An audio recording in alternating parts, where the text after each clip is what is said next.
Assalamualaikum warahmatullahi wabarakatuh. Salam dan bahagia.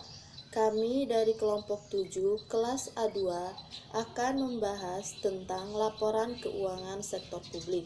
Sebelumnya, saya akan memperkenalkan anggota kelompok kami. Yang pertama, saya Nurdayanti, NIM 2019-017-062, Emilines NIM 2019-017-078, Novitaria Dea Orang Lalek NIM 2019-017-075, Yuliantoro NIM 2019-017-046, Pelipus Blasiusta NIM 2019-017-061, dan Yohanes Franciscus Leu NIM 2016-017-120. Pengertian laporan keuangan sektor publik. Laporan keuangan organisasi sektor publik merupakan komponen penting untuk menciptakan akuntabilitas sektor publik. Akuntansi sektor publik memiliki peran utama untuk menyiapkan laporan keuangan sebagai salah satu bentuk pelaksanaan akuntabilitas publik. Akuntansi dan pelaporan keuangan mengandung pengertian sebagai suatu proses pengumpulan, pengelolaan, dan pengkomunikasian informasi yang bermanfaat untuk pembuatan keputusan dan menilai kinerja organisasi.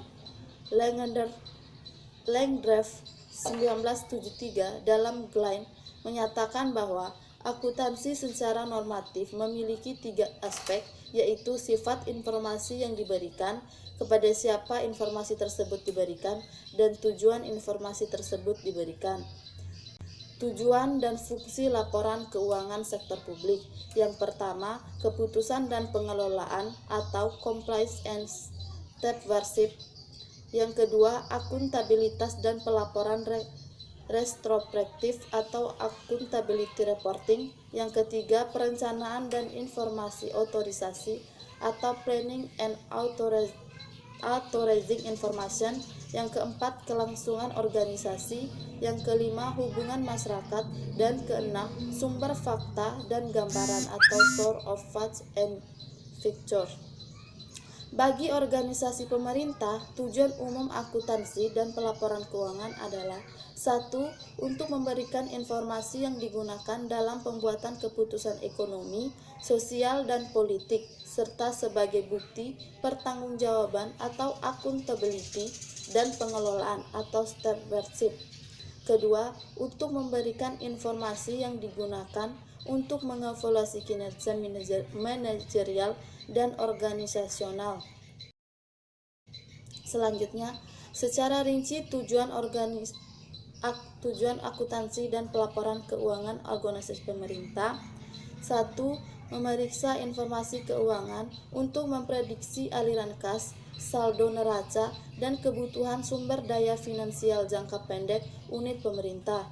2. Memberikan informasi keuangan untuk menentukan dan memprediksi kondisi ekonomi suatu unit pemerintah dan perubahan-perubahan yang terjadi di dalamnya. 3. Memberikan informasi keuangan untuk monitor kerja kesesuaian dengan peraturan perundang-undangan, kontrak yang telah disepakati, dan ketentuan lain yang disyaratkan. Keempat, memberikan informasi untuk perencanaan dan penganggaran, serta untuk memprediksi pengaruh akuisisi dan alokasi sumber daya terhadap pencapaian tujuan operasional. Kelima, memberikan informasi untuk mengevaluasi kinerja dan organisasi. Bagiannya: A. Untuk menentukan biaya program, fungsi, dan aktivitas sehingga memudahkan analisis dan melakukan perbandingan dengan kriteria yang telah ditetapkan. B. Untuk mengevaluasi tingkat ekonomi dan efisiensi operasi program, aktivitas, dan fungsi tertentu di unit pemerintah. C. Untuk mengevaluasi hasil suatu program, aktivitas, dan fungsi serta efektivitas terhadap pencapaian tujuan dan target. D. Untuk mengevaluasi tingkat pemerataan dan keadilan. Selanjutnya, ketentuan hukum, kontraktual, dan ketentuan lainnya. Unit pemerintah memiliki kendala khusus dalam melakukan aktivitasnya, yaitu dibatasi oleh peraturan hukum dan perundang-undangan serta ketentuan lain yang ditetapkan. Dalam melakukan eksploitasi sumber daya dan penggunaannya, pemerintah harus selalu mengacu pada peraturan-peraturan hukum yang mengikat. Misalnya, Undang-Undang Peraturan Pemerintah, Letter of Intent atau LOL, Memorandum of Understanding atau MOU, dan sebagainya. Masyarakat pemilih legislatif, lembaga pengawasan, dan pemberi bantuan sangat berkepentingan untuk memastikan bahwa sumber dana digunakan sesuai dengan ketentuan hukum dan perundang-undangan serta kontrak yang disepakati. Selanjutnya, perencanaan dan penganggaran. Anggaran merupakan alat perencanaan sekaligus alat pengendalian pemerintah. Anggaran sebagai alat perencanaan mengindikasikan target yang harus dicapai oleh pemerintah, sedangkan anggaran sebagai alat pengendalian mengindikasikan alokasi sumber dana yang disetujui legislatif untuk dibelanjakan. Selanjutnya, kinerja manajerial dan organisasional. Kinerja pemerintah tidak dapat dinilai berdasarkan laba yang diperoleh, karena organisasi pemerintah bukan entitas bisnis yang mencari laba. Mungkin saja pemerintah memiliki program atau aktivitas yang dari program tersebut dihasilkan pendapatan yang lebih besar dari biayanya, sehingga pemerintah mengalami surplus atau program tersebut. Akan tetapi, surplus yang diperoleh tidak berarti menunjukkan kinerja unit pemerintah yang bagus, sebab harus dilihat juga apakah surplus tersebut karena tarif yang terlalu tinggi yang dibebankan kepada publik, termasuk tingkat kualitas pelayanan yang diberikan apakah sudah memadai. Selanjutnya, tujuan laporan keuangan menurut SFAJ nomor 4. Yang pertama, laporan keuangan organisasi non-bisnis hendaknya dapat memberikan informasi yang bermanfaat bagi penyedia dan calon penyedia sumber daya, serta pemakai dan calon pemakai lainnya dalam pembuatan keputusan yang rasional mengenai alokasi sumber daya organisasi. Yang kedua, memberikan informasi untuk membantu para penyedia dan calon penyedia sumber daya serta pemakai dan calon pemakai lainnya dalam pelayanan yang diberikan oleh organisasi non-bisnis serta kemampuannya untuk melanjutkan memberi pelayanan tersebut. Yang ketiga, memberikan informasi yang bermanfaat bagi penyedia dan calon penyedia sumber daya serta pemakai dan calon pemakai lainnya dalam menilai kinerja manajer organisasi non-bisnis atas pelaksanaan tanggung jawab pengelolaan serta aspek kinerja lainnya. Yang keempat, memberikan informasi mengenai sumber daya ekonomi, kewajiban, dan kekayaan bersih organisasi, serta pengaruh dari transaksi, peristiwa, dan kejadian ekonomi yang mengubah sumber daya dan kepentingan sumber daya tersebut. Yang kelima, memberikan informasi mengenai kinerja organisasi selama satu periode. Yang keenam, memberikan informasi mengenai bagaimana organisasi memperoleh dan membelanjakan kas atau sumber kas mengenai utang dan pembayaran. Yang ketujuh, memberikan penjelasan dan interpretasi untuk membantu pemakai dalam memahami informasi keuangan yang diberikan.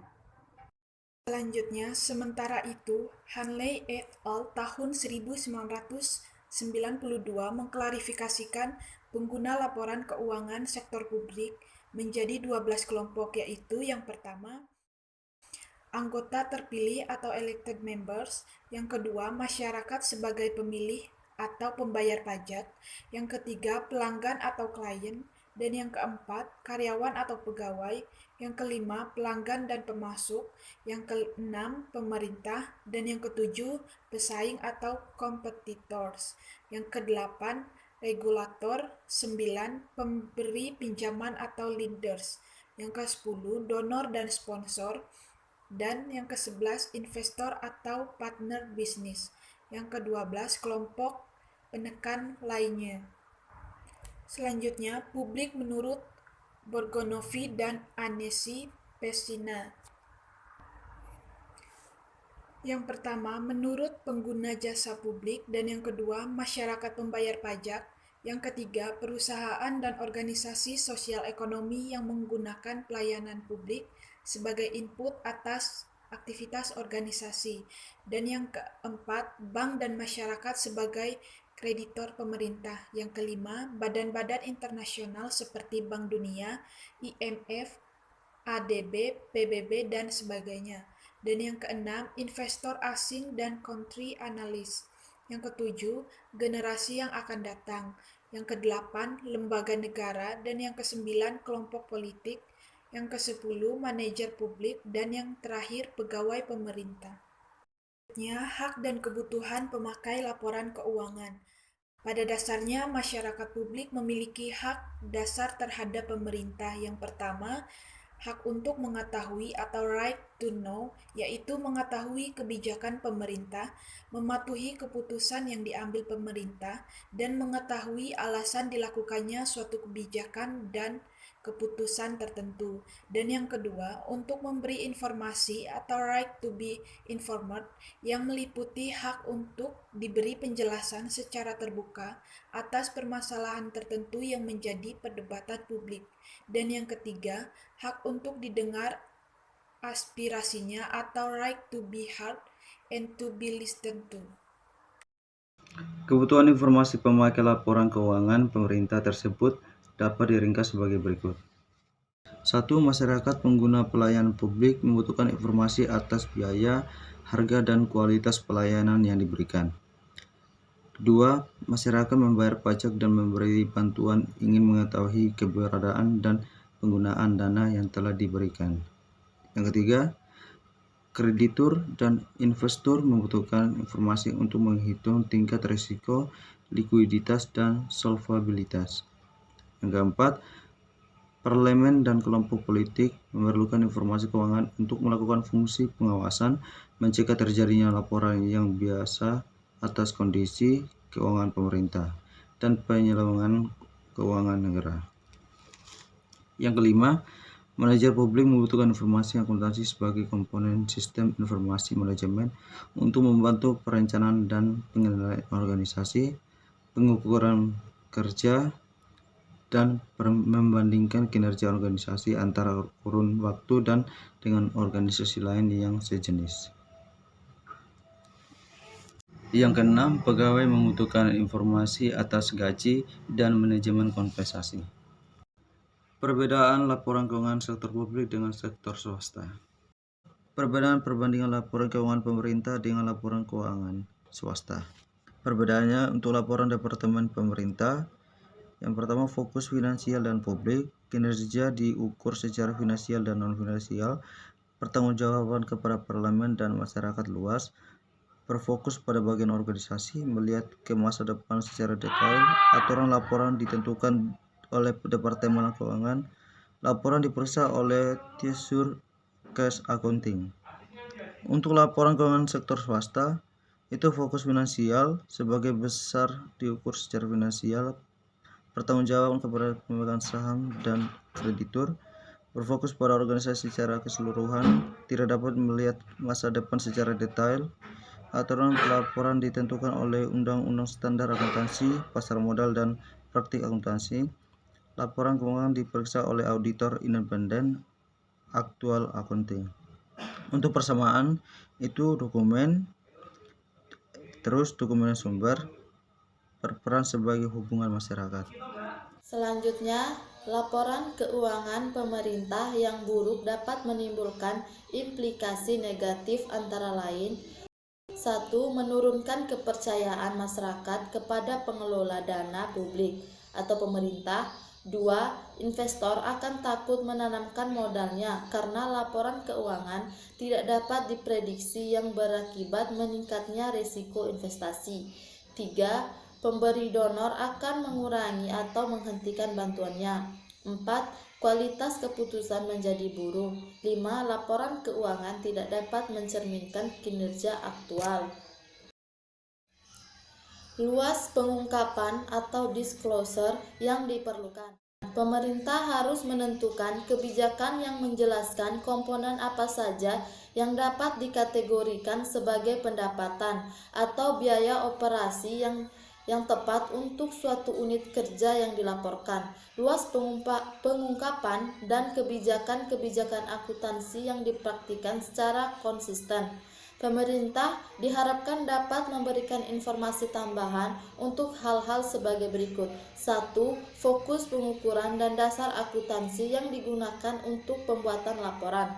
2. Kebijakan menghapuskan atau menghentikan aktivitas internal unit kerja pada laporan aktivitas. 3. Kebijakan kapitalisasi aktiva dan menaksir umur ekonomi aktiva tersebut untuk menentukan biaya depresiasinya. 4. Deskripsi mengenai jenis-jenis transaksi yang masuk dalam penerimaan program dan kebijakan untuk mengalokasikan biaya-biaya tidak langsung kepada suatu fungsi atau unit kerja dalam laporan aktivitas. 5. Kebijakan pemerintah dalam menentukan pendapatan operasi dan non-operasi.